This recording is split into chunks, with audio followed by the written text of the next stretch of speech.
2 seasons ago, the Detroit Pistons had one of the worst NBA seasons that you could ever see. They were 14-68, finished dead last in the entire NBA, had like a 20-something, 30-game losing streak. But last season, these guys turned it around in a way that nobody could predict.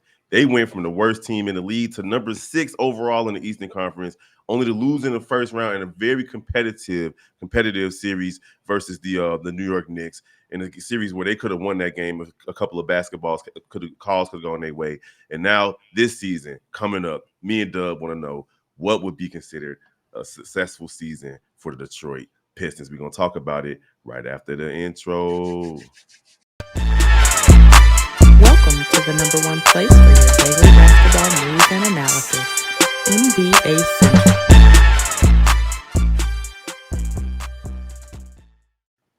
What's the word, NBA basketball fans? Welcome to another episode of Old Heads. I'm Old Head Big Kev. We got, I want to say Steve-O. We got CDuB in the building. See Steve-O, man. Shout out to Steve-O, though. Happy birthday to you, brother. We know you turned up yesterday.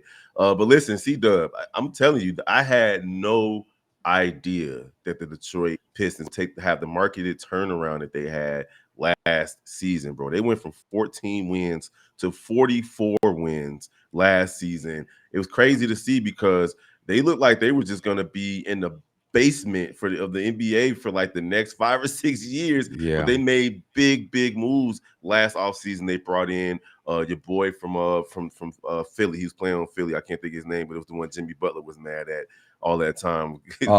Tobias Harris. He paid dividends. Tim Hardaway Jr., Malik Beasley, and then Cade Cunningham took a step forward, and so did Jalen Duren as well. And then the Thompson twin out there, Asur Thompson, doing his thing. And of course, the coaching. The coaching was a lot better. Was that JB Bickerstaff out there? JB Bickerstaff had those guys hooping, and defensively, they were one of the better teams in the NBA. So we're looking toward this next season, what will be considered a good season for the Detroit Pistons.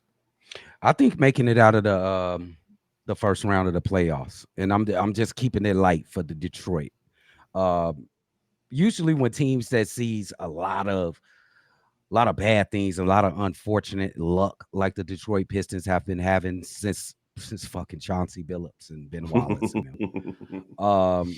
When they get that first glimpse of first taste of success, it's rather easy. It's easy to resort back to what you were. But I think this Detroit team has a chance. If you looked at the sum of his parts, look at the head of the body. That's Cade Cunningham. He the guy that makes everything go. He's the brain of the whole outfit. He's going to make this franchise grow through the future. Now, the heart of this team is the Thompson twin. Asur Thompson, I think it's Amin Asur. The Thompson twin. It's Asur. He has the most upside on this team. He can be so good. He has a chance of being a better player than Cade Cunningham.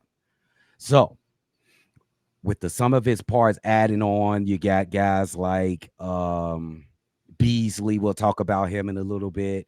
Tobias Harris, you talked about him in a little bit. They lost Tim Hardaway Jr., which is bad for me. I didn't like that for Detroit losing Tim Hardaway Jr. I didn't like that. They tried to replace him with a guy, Duncan Robinson. It's okay, but he's not Tim Hardaway Jr. Tim Hardaway Jr. brings a lot more to the plate than Duncan Robinson. Now it comes to this, like, you gotta keep your head focused and keep on the straight and narrow.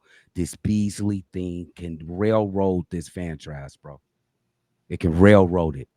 They gotta get in front of it. If it has any kind of hindrance of being true, cut them and get that shit away from your team. You are trying to go and best into bigger places, and that fucking dumb shit, if it's true that he did, and it's completely dumb, get rid of it, because you guys gotta continue on the right path that you're going.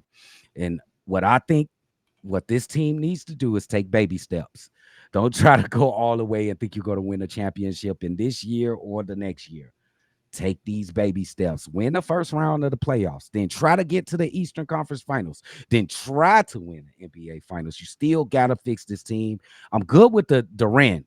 It's solid at the center position. I like him. Do we got a good backup for him? And they do. and the shit maker and the shit starter over there. I think he's violent to this team. What's his name? It just slipped my mind, but I know you're talking about Yeah, the one big dude the that tough. was Yeah, the tough tough guy. guy. Yeah, the Yeah. tough guy. So I think they got a promising future. I just don't think they should speed it up. I just think they should stay on the pace that they're on. The Well, next thing that the next goal is to win a playoff series. yeah, man, and they're on track. They picked up Karis LeVert. They picked up Duncan Robinson. And those are two nice signings, two veteran pieces that, especially replacing Tim Hardaway Jr. Jesus, bro, they're gonna keep Boy, doing it. you'll get your landline at 1990. I'm telling you, man, it's on D&D. They don't care. They don't care, they don't even want to talk about nothing. But Duncan Robinson and Karis LeVert to replace Tim Hardaway and possibly replacing Malik Beasley, which is most likely going to be the case. Yeah. Those are not bad signings. And I'm hearing rumors of a possible signing trade because Dennis Schroeder signed with the Kings, but still got to make some money moves with that, and it could land Detroit a Malik Monk. From what I'm seeing, that Wow. there's conversation that's involving the Golden State Warriors, the Kings, and Detroit to get Kuminga out of Golden State and to get Schroeder's contract on the books for Sacramento, and possibly them moving on from a stellar player in Malik Monk, runner-up to Sixth Man of the Year a couple of seasons ago. He would have won it had he not gotten injured toward the end of the season. That ended up going to Nas Reed, and he averages about 17 points. What else for Malik Monk? He's a pretty solid player, man. Like, I like him a lot. I've wanted him to come to Chicago Bulls. He had 17 points, 4 rebounds, 5.5 assists.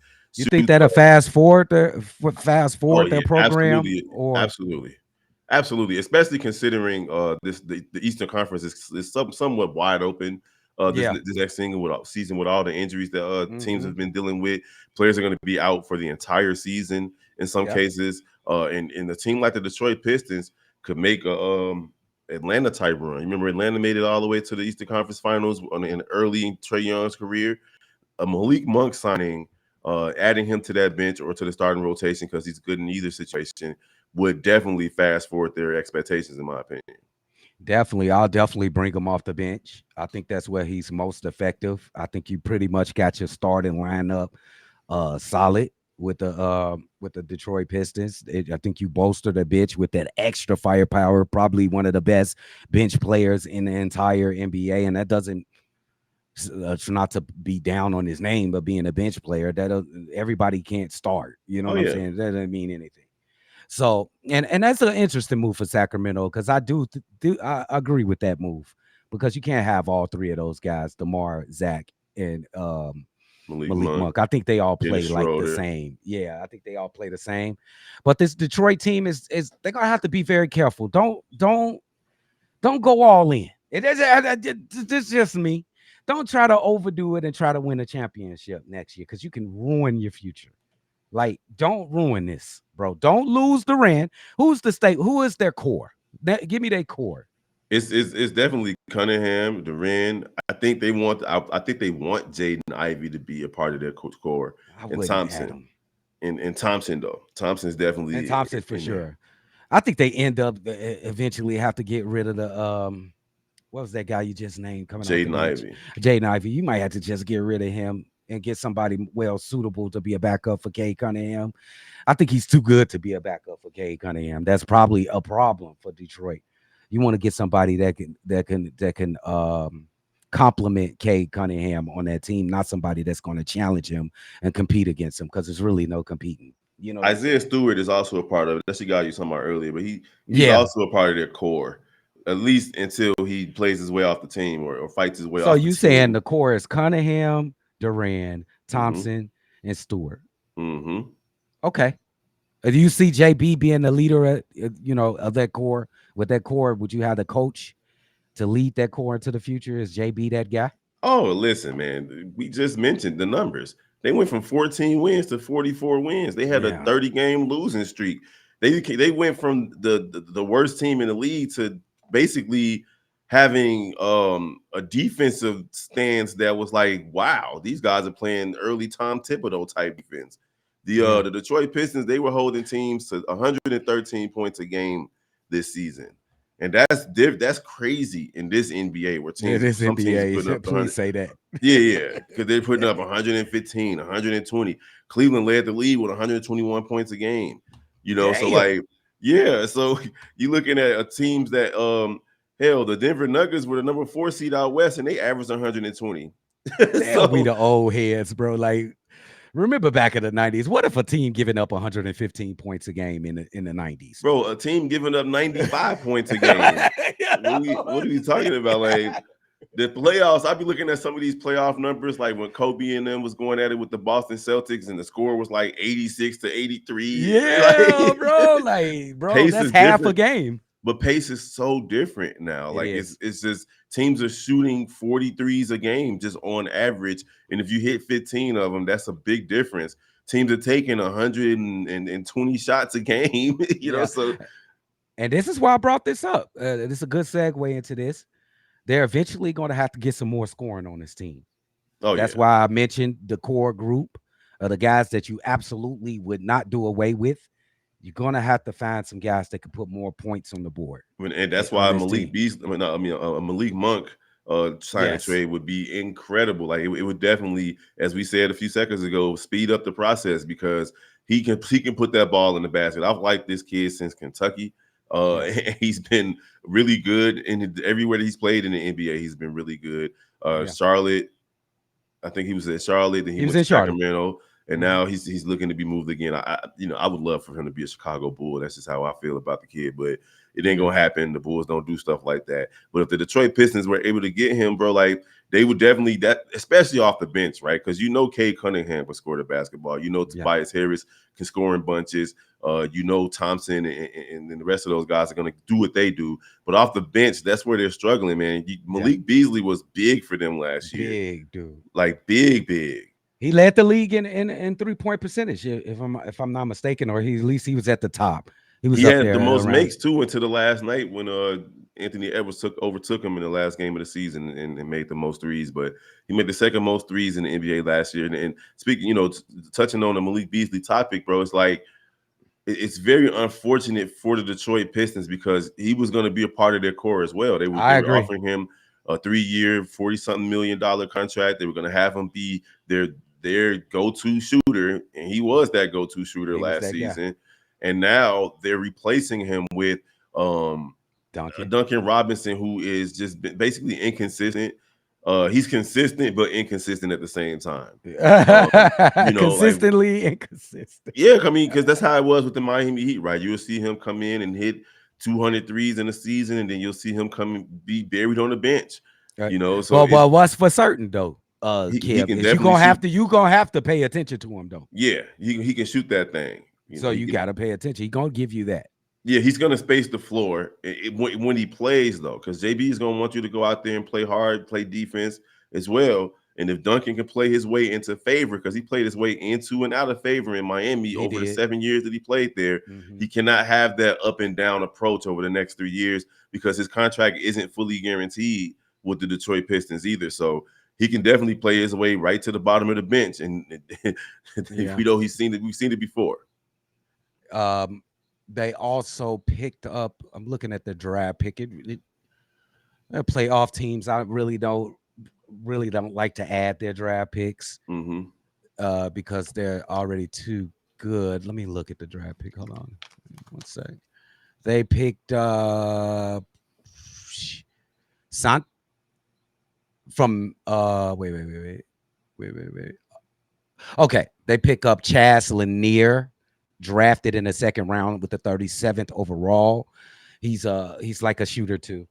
So they knew what they were looking for. That's why you see a guy like Duncan Robinson being picked. You see a guy like Karis LeVert, who's kind of up and down, like jump shooter. He can get hot. You know He's what I'm solid, saying? though. He can get cold. He's solid though. He can also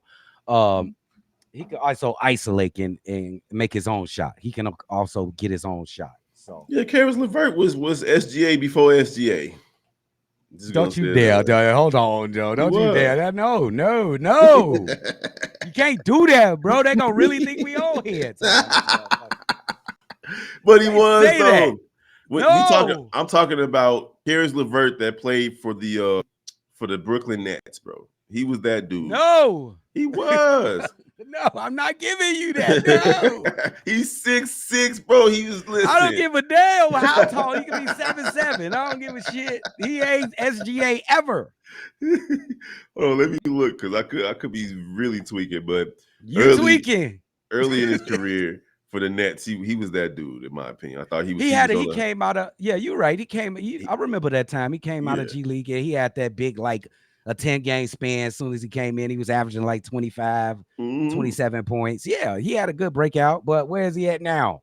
Coming off the bench and getting Well, traded. injuries really derailed him because he was doing really well with the Nets until they made all those moves to get KD and all of those guys. Yeah. And then for the Pacers, his best statistical career year of his career, he averaged 20 points and Yeah. 5 rebounds, 5 assists. So it's just injuries is what hurt him. Yeah, Not to he say can he's score. really like SGA, but he was a really good player Yeah, he until can he score. got hurt. He So can he's score. going to be a solid veteran piece for these guys. Yeah, he could score, man. All in all, and I hate to say this because all in all, I'm really excited about this young core, about the Detroit Pistons. I want to see what his team goes in the future. I do got a lot of confidence that they can get better, but I also got confidence that they can get worse Yeah. because it's the Detroit Pistons. Yeah. I don't think JB's gonna help to have. I mean, like them making it to the 6th seed and not being in the play-in was definitely surprising to me. Yeah, Definitely surprising. So now them being better or worse is up in the air, but they could be a play-in team. They were just right there on the cusp of being a play-in team this past season. Fighting for that top 6 spot is going to be tough out east. You still got to worry about the Knicks. You still got, I think Boston's going to play better than people think they are, even with the Tatum injury. Mhm. Philly's going to have to improve somehow, right? They're not going to be as bad as they were this past season if they get 60 games out of Joel Embiid, which is a tall task. Good But luck. the Eastern Conference still has teams that are going to be fighting for those top 4 or 5 spots, 6 spots. So and Detroit's going to be one of them, but they could also find themselves in the play-in depending on what the teams behind them do. On the real. So, with that being said, let's get some predictions on seeding into the playoffs and record. You cool with that? Yeah, go ahead. Just a look. So with the Detroit Pistons, I think they won what? How many games? 44. 44 games for progression. I think they need to win at like 47, 48 games. I like them in the 4th, 5th seed, Detroit. That would show me they got steady progression going on with the franchise. Yeah, I mean that's definitely possible, especially with what's happening with the Bucks and the Pacers, who also finished in the top 6 last season. And both of those guys are, I mean, like especially the Pacers, like I don't know what they can do. They're not going to win 50 games without Tyrese Halliburton, and the No. Milwaukee Bucks are going to definitely struggle as well. But they're still going to win games because they got Giannis. So Yeah. Detroit's basically going to be fighting for that 4th or 5th spot between them and the Bucks in Orlando. And I can see Detroit winning about 46 to 47 games, right along with what you were saying. And I can see them winning the first round matchup, just depending on who they're playing. If Yeah. Detroit, if they're playing against like Orlando, or if they're playing against like the Milwaukee Bucks or even the Knicks, they played the Knicks really tough this past postseason, and a bad call from the referees basically cost them a game that would have swung the series. So these guys were a couple of bad calls away from making it to the second round already. So I can see them doing it. Absolutely. That's good. I can't wait to see this team. Who we doing next? We should do Indiana or something. I don't know who you want to do. We I go want to back do to the Indiana. West. I'm mad at them. We went West the last time. Many? East today. We could talk about the Minnesota Timberwolves for sure. Minnesota Timberwolves. What y'all think, chat? Let us know in the chat. Minnesota Timberwolves next. Let us know. All right, man. Y'all already know what to do. Hit us up. You can follow the entire Chi-Town Sports Central team by typing in your favorite Chicago's team and then putting the word Central behind it. You got Chicago Sky Games called live by this gentleman here, the best live caller in the game. CDuB just does his thing. Don't forget about NFL Central, Fighting Illini Central, and in the Shy Bulls podcast with CDuB and Bobby, man. We doing it big over here. Appreciate the love and support. This channel is growing. We appreciate you guys. We're inching closer to 4K, and we're going to get there with your support. Just like and share and comment, y'all. We appreciate y'all, and we're going to holler at y'all next time. Peace.